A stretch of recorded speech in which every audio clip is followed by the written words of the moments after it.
순느, 발번 몰래가 꺼지는 듯했고 내 몸은 거실 바닥으로 밀려났습니다. 야, 아저씨, 이제 진짜 끝난 거 몰라요? 민석훈 씨, 집은 이제 우리 거예요. 당신은 필요 없는 옵션이지. 27년이 이렇게 끝나냐?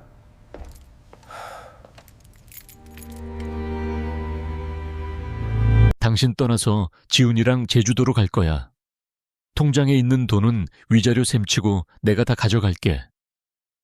중동의 뜨거운 모래바람이 가라앉기도 전인 새벽 3시, 14시간의 고된 시추 작업을 마치고 숙소로 돌아온 내 휴대폰 화면에 뜬 메시지였다.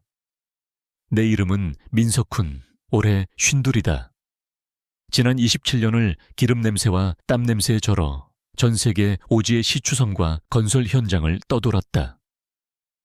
아내 최미연이 보낸 카카오톡 메시지를 열었을 때 내 손은 여전히 기계 기름으로 시커멓게 물들어 있었다. 곧이어 사진 한 장이 더 도착했다. 2억 원이 들어있어야 할 우리 부부 공동 명의의 통장 잔고가 0원으로 찍힌 캡처 화면이었다. 그녀는 그 밑에 비웃듯 빨간 입술 이모티콘 하나를 덧붙여 놓았다. 나는 휴대폰을 집어 던지지도 벽을 치지도 않았다. 그저 좁혀 터진 숙소 침대에 걸터 앉아 기름 묻은 손으로 짧게 답장을 쳤다. 그래, 잘해봐라. 그리고 전원을 끄고 샤워실로 향했다. 다음 날 아침 식사를 거르고 작업복을 입은 채 묵묵히 현장으로 나가는 나를 보고 동료들은 뭔가 잘못됐음을 직감했겠지만 감히 묻는 사람은 없었다. 16명의 작업자가 내 지시에 목숨을 걸고 이 거대한 철제 구조물을 움직이고 있었다. 개인적인 불행 따위가 현장의 안전을 방해하게 둘 순 없었다. 점심시간 노트북을 열어 메일을 확인했다. 예상대로였다. 미연은 이미 가정법원에 이혼 소장을 접수했고 내가 해외 체류를 핑계로 가정을 유기했다며 유책 배우자로 몰아가고 있었다. 강남에서 꽤 잘나간다는 이혼 전문 변호사를 선임해 내 수입을 근거로 거액의 재산 분할과 매달 생활비를 요구하고 있었다. 심지어 뻔뻔하게도 자신의 정서적 동반자가 지금 분당에 있는 내 명의의 아파트에서 함께 살고 있다는 사실조차 숨기지 않았다. 나는 조용히 노트북을 덮었다. 그날 밤 나는 아내가 아닌 여의도 증권가에서 일하는 사촌 동생 준호에게 메일 한 통을 보냈다. 작전명 설산, 액수해산, 가동한다. 수년 전 우리가 술자리에서 정해둔 암호였다. 구구절절한 설명은 필요 없었다. 3분 뒤, 이미 착수했음. 한국 들어올 때까지 절대 반응하지 마, 형. 이라는 답장이 왔다. 계약 종료까지는 2주가 남았다. 섭씨 50도가 넘는 폭염 속에서의 12시간 맞교대 근무. 내 인생이 무너져 내리는 동안 나는 묵묵히 그 지옥 같은 시간을 견뎌냈다. 귀국을 앞둔 마지막 밤, 현장 소장인 빈센트가 내게 물었다. 석훈, 모든 게 안정적인가? 그는 시추 공정을 물은 것이었지만 나는 뼈있는 대답을 던졌다. 모든 게 통제에 있어. 19년 전 친구가 운영하던 낚시용품점에서 미연을 처음 만났을 때 그녀는 31였다. 서울 깍쟁이 같으면서도 싹싹한 그녀의 말솜씨에 반했고 그녀는 나의 우직함과 안정적인 경제력을 마음에 들어 했다. 우리는 11개월 만에 결혼했다. 당시 나는 중동 건설 붐을 타고 꽤 많은 돈을 모아둔 상태였고 분당에 대출 없이 아파트 한 채를 마련해둔 건실한 기술자였다. 2개월 근무하고 1개월 쉬는 로테이션 근무는 힘들었지만 6개월만 일해도 남들 3년치 연봉을 벌어들이는 수입 덕분에 우리는 그 생활을 견뎠다. 아니, 견딘다고 생각했다. 결혼 12년 차부터 균열은 시작됐다. 생일을 챙기지 못했다는 투정, 왜 또 사우디 현장을 지원했느냐는 짜증. 친구 남편들은 주말마다 골프 치러 가는데 자기는 외롭다는 비교. 내가 너희 7살이 되던 해 그녀는 더 이상 내가 언제 귀국하는지 묻지 않았고 영상통화는 의무적인 안부 몇 마디로 끝났다.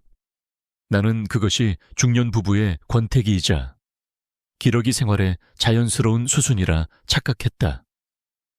지난 크리스마스에 귀국했을 때 집안 가구와 인테리어가 싹 바뀌어 있었다. 기분 전환 좀 했어. 그녀의 그 말 뒤에 숨겨진 진짜 의도를 그때는 알지 못했다. 2달 전부터 알 수 없는 계좌로 돈이 빠져나가는 걸 봤지만 집 수리비라는 그녀의 거짓말을 믿었다. 출국 전 주차장에 낯선 검은색 제네시스 GV80이 세워져 있었지만 나는 내 아내를 믿고 비행기에 올랐다. 그리고 3일 전 경비원 장씨 아저씨가 보내준 이삿짐 트럭 사진 한 장이 내 믿음을 산산조각냈다. 때로는 아무것도 하지 않고 기다리는 것이 가장 확실한 답을 줄 때가 있다. 계약 기간을 꽉 채우고 귀국한 지 38시간 만에 나는 인천공항에 내렸다. 준호가 대포폰, 선불폰, 하나와 두툼한 서류 봉투를 들고 마중 나와 있었다.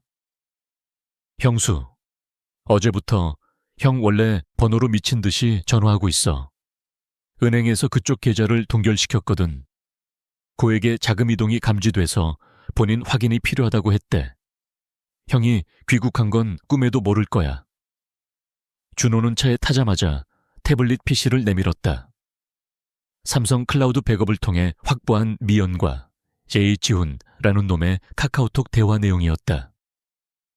제주도에 받은 30억짜리 풀빌라 이야기, 늙은 남편이 뼈 빠지게 번 돈으로 즐길 호사스러운 미래에 대한 농담들이 역겹게 나열되어 있었다. 하지만 내 시선을 멈추게 한 건 이틀 전의 대화였다. 미연, 은행에서 돈이 묶였어. 그이가 직접 와야 한대. 어떡하지? 지훈, 영감탱이 아직 시추선에 있잖아. 장모님 위독하다고 뻥치고 위임장 받아서 처리해. 아직은 법적으로 부부잖아. 미연, 전화를 안 받아. 불안해. 지훈, 어떻게든 받아내. 다음 주 장은 못 치르면 플랜 B로 가야 돼. 미연, 플랜 B는 무서워. 지훈, 그냥 보험금이잖아. 그 위험한 현장에서 사고사 처리되는 거 흔한 일이라며? 늙은이 하나 사라지는 거 일도 아니야. 내 손은 차갑게 식었지만 떨리지는 않았다. 단순한 불륜이 아니었다. 이것은 살인 모의였다. 우리는 곧장 서초동에 있는 송 변호사의 사무실로 향했다. 송 변호사는 이미 이혼 소장, 사문서 위조에 대한 형사 고발장, 그리고 전 재산 가압류 신청서를 준비해 두고 있었다. 민 선생님, 문제가 하나 생겼습니다. 부인께서 어제 가정폭력으로 접근금지 가처분 신청을 냈습니다. 선생님이 지속적으로 정서적 학대를 하고 경제적으로 옥죄어서 생명의 위협을 느꼈다더군요. 기가 찼다. 7주 동안 6,000km 떨어진 사막에 처박혀 있던 사람한테 가정폭력이라니. 전형적인 수법입니다. 판사의 동정심을 유발해서 집에 못 들어오게 하고 시간을 벌려는 거죠. 게다가 주택담보로 몰래 대출받은 5천만 원은 이미 박지훈 명의의 유령 회사로 세탁되어 사라졌습니다. 나는 깊은 한숨을 내쉬었다. 대응합시다. 사기, 사문서 위조, 살인 예비, 음모까지 싹 다 걸어서. 송 변호사는 얇은 미소를 지으며 서류 한 장을 내밀었다. 가정폭력 기각 신청서입니다. 선생님의 출입국 기록과 회사 출근 기록, 그리고 지난 1년치 통화 내역이 완벽한 알리바이가 될 겁니다. 말싸움 한 번 한 적 없다는 게 증명되니까요. 서류에 도장을 찍으며 송 변호사가 덧붙였다. 중요한 건 놈들이 선생님의 귀국 사실을 절대 알면 안 된다는 겁니다. 덧춘 놈들이 아니라 우리가 놓는 겁니다. 그날 밤 나는 준호의 오피스텔에서 3년 전 집에 설치해두고 미연이 까맣게 잊고 있던 홈 IoT 시스템에 접속했다. 월패드 카메라 너머로 보이는 거실 풍경은 가관이었다. 내 옷장에서 꺼낸 대학 시절 과잠바를 걸친 새파란 놈이 내가 아끼던 로얄 살루트 21년산을 병째 들이키며 소파에 발을 올리고 낄낄거리고 있었다. 박지훈, 25살. 놈의 정체에 대해 준호가 밤새 조사한 내용은 충격적이었다. 형, 이 새끼 초범이 아니야. 벌써 3번째야. 준호가 내민 자료에는 놈의 화려한 전적이 담겨 있었다. 놈은 경제력 있는 유부녀나 돌싱녀만 골라 접근했다. 18개월 안에 여자의 돈을 뜯어내고 잠적하는 패턴. 피해 여성 중 한 명은 놈이 남긴 카드 빚 때문에 신용불량자가 되어 있었고, 두 번째, 여자의 전 남편은 이혼 소송 중 의문의 교통사고로 사망했다. 증거 불충분으로 풀려났지만 놈의 주변엔 늘 죽음과 파산의 냄새가 진동했다. 그때 내 대포폰이 울렸다. 미연이었다. 스피커폰 너머로 들리는 그녀의 목소리는 절박한 연기 그 자체였다. 여보, 제발 전화 좀 받아. 은행 착오로 생활비가 다 묶였어. 나 무서워 죽겠어. 당신이 은행에 전화 한 통만 해주면 돼. 제발. 나는 아무 말 없이 전화를 끊었다. 2주 전만 해도 저 목소리에 속아 넘어갔을 나 자신이 한심했다. 이제 내게 남은 건 미련이 아니라 차가운 심판뿐이었다. 나는 준호와 송 변호사를 보며 말했다. 계획 변경이다. 놈들이 짐 싸서 나가는 날 내가 직접 간다. 법원 집행관 대동에서 그년이 세상이 무너지는 표정을 내 눈으로 똑똑히 봐야겠어. 하나 더 있어. 준호가 낮게 깔린 목소리로 말했다. 이 새끼, 두 번째 여자친구 전 남편 사망 사건의 유력한 용의자였어. 이혼 소송 6주 후에 의문의 교통사고로 죽었는데 20년을 다닌 길에서 절벽 아래로 떨어졌다더라. 증거 불충분으로 풀려나긴 했지만 우리한텐 충분히 찜찜한 얘기지. 그때 내 대포폰이 아닌 원래 휴대폰이 다시 울렸다. 미연이었다. 나는 그냥 음성 사서함으로 넘겨버렸다. 준호가 스피커폰을 켰다. 여보, 제발 은행에 전화 좀 해줘. 오해야. 당신이랑 상의했던 안전한 투자처로 옮기려던 것뿐인데 은행에서 계좌를 다 막아버렸어. 나 진짜 무서워.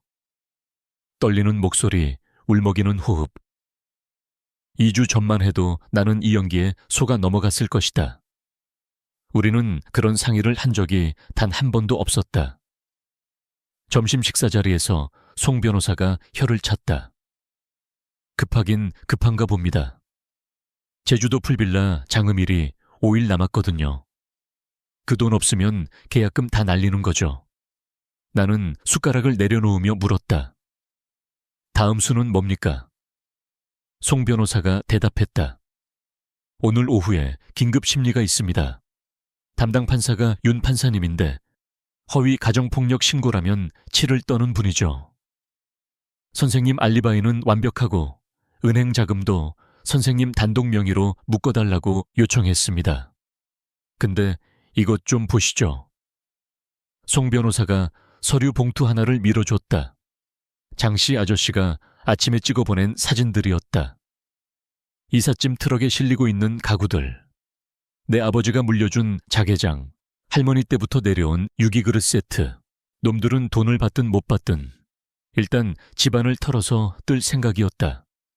나는 봉투를 덮으며 말했다. 계획을 바꿉시다. 나 지금 분당으로 갑니다. 두 사람의 눈이 휘둥그레졌다. 아직은 위험합니다. 송 변호사가 만류했지만 나는 단호했다. 가서 멱살 잡겠다는 거 아닙니다. 장씨 아저씨네 집에서 지켜볼 겁니다. 내 눈으로 직접 확인해야겠어요.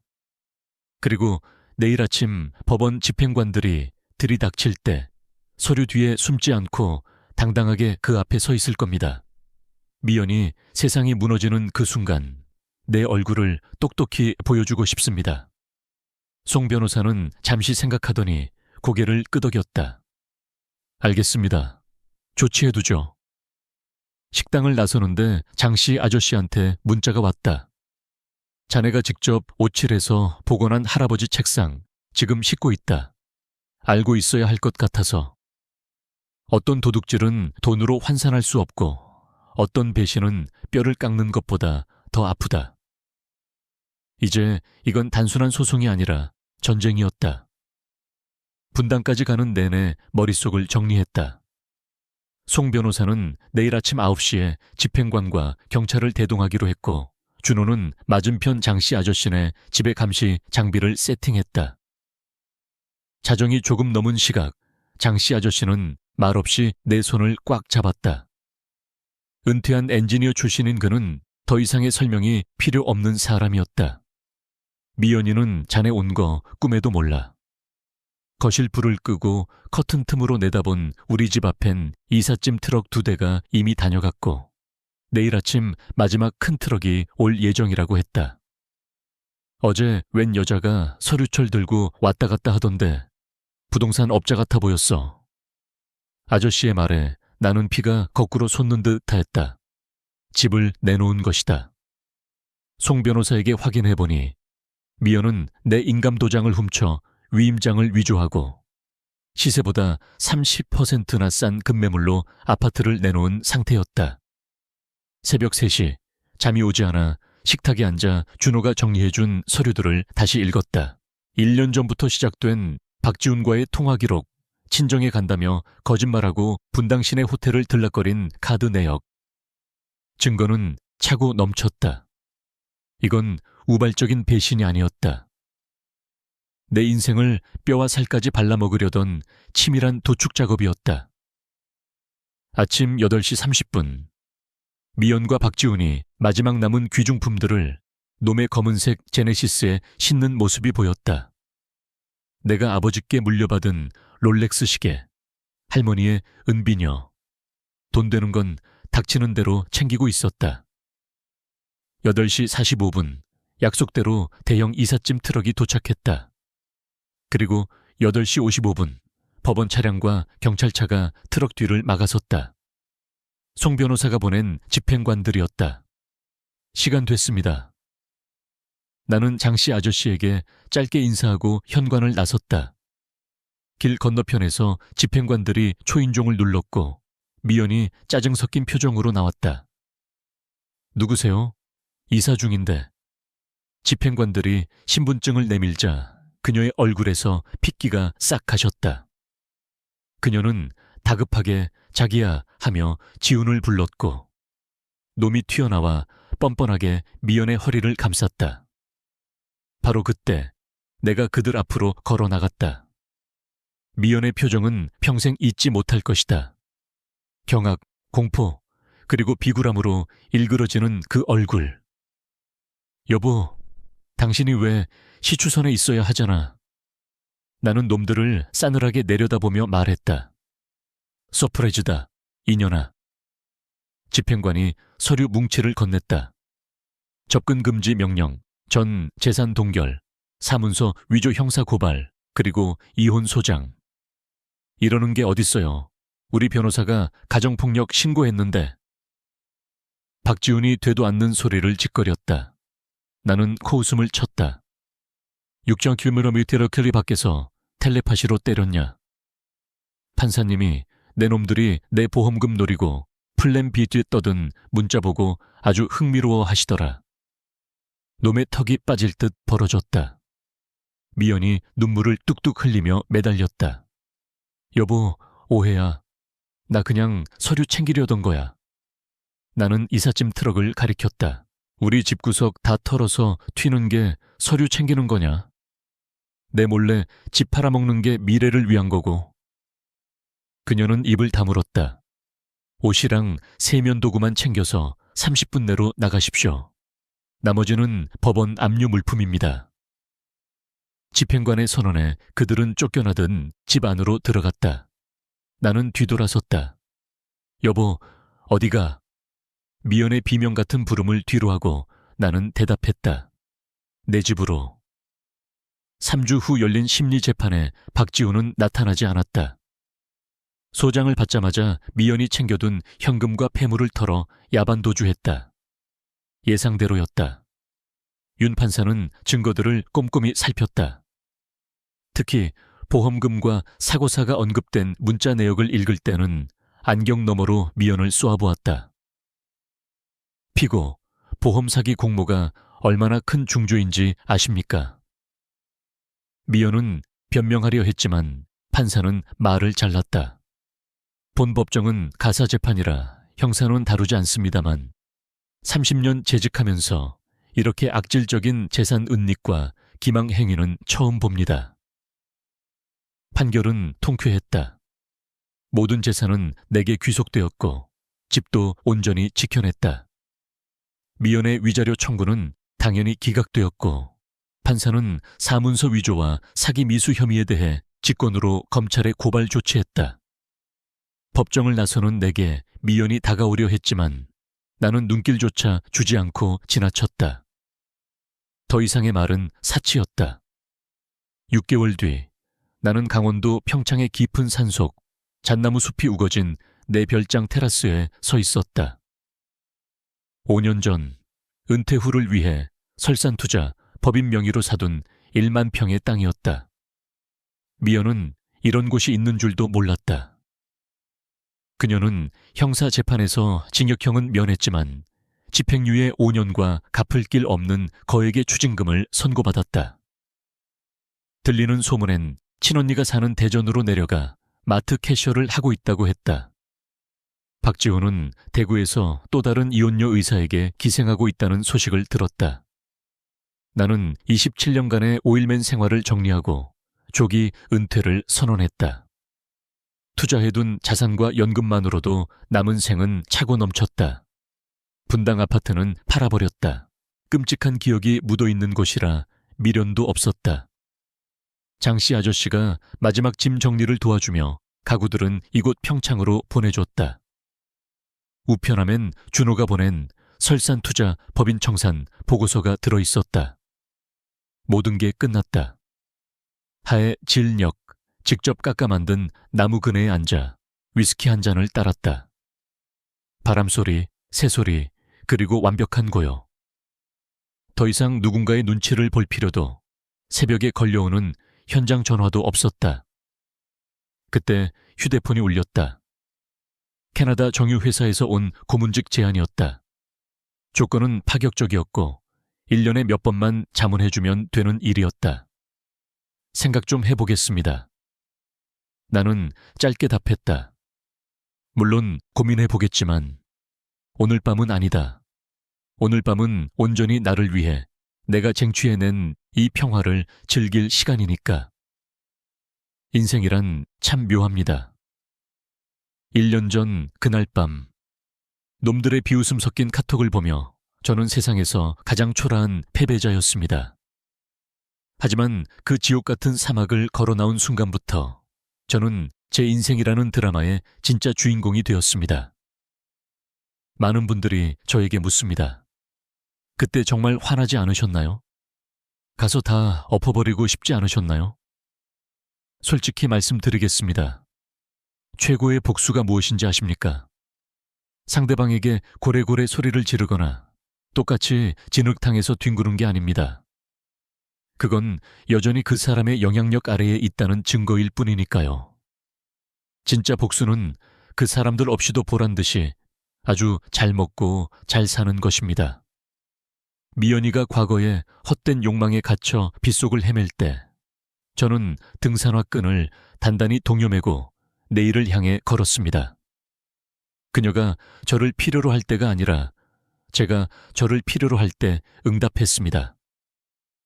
그것이 제가 찾은 정의의 저스티스였고 그 어떤 사과 편지보다 더 달콤하고 완벽한 승리였습니다.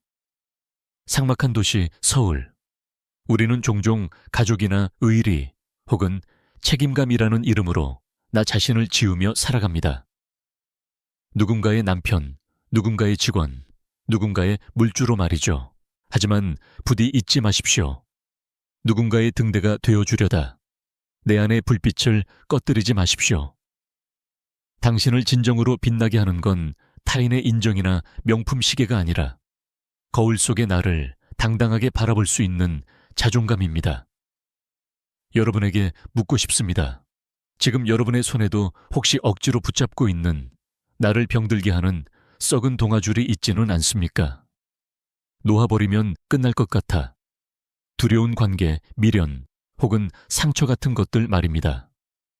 만약 그렇다면 오늘 저처럼 과감히 그 문을 열고 걸어 나오시길 바랍니다. 문 밖에는 당장 차가운 비바람이 몰아칠지 모르지만 그 비가 그치고 나면 온전히 당신만을 비추는 새로운 태양이 떠오를 테니까요. 배신은 끝이 아닙니다. 내 인생의 불필요한 가지를 쳐내고 더 단단하게 다시 짓는 리빌드, 새로운 시작입니다. 제 이야기가 여러분의 지친 마음에 작은 위로와 용기가 되었다면 구독과 좋아요로 저의 두 번째 인생 여정에 동참해 주십시오. 우리는 무너진 곳에서 더 높이 쌓아 올릴 수 있습니다. 지금까지 강원도 평창에서 민석훈이었습니다. 고맙습니다.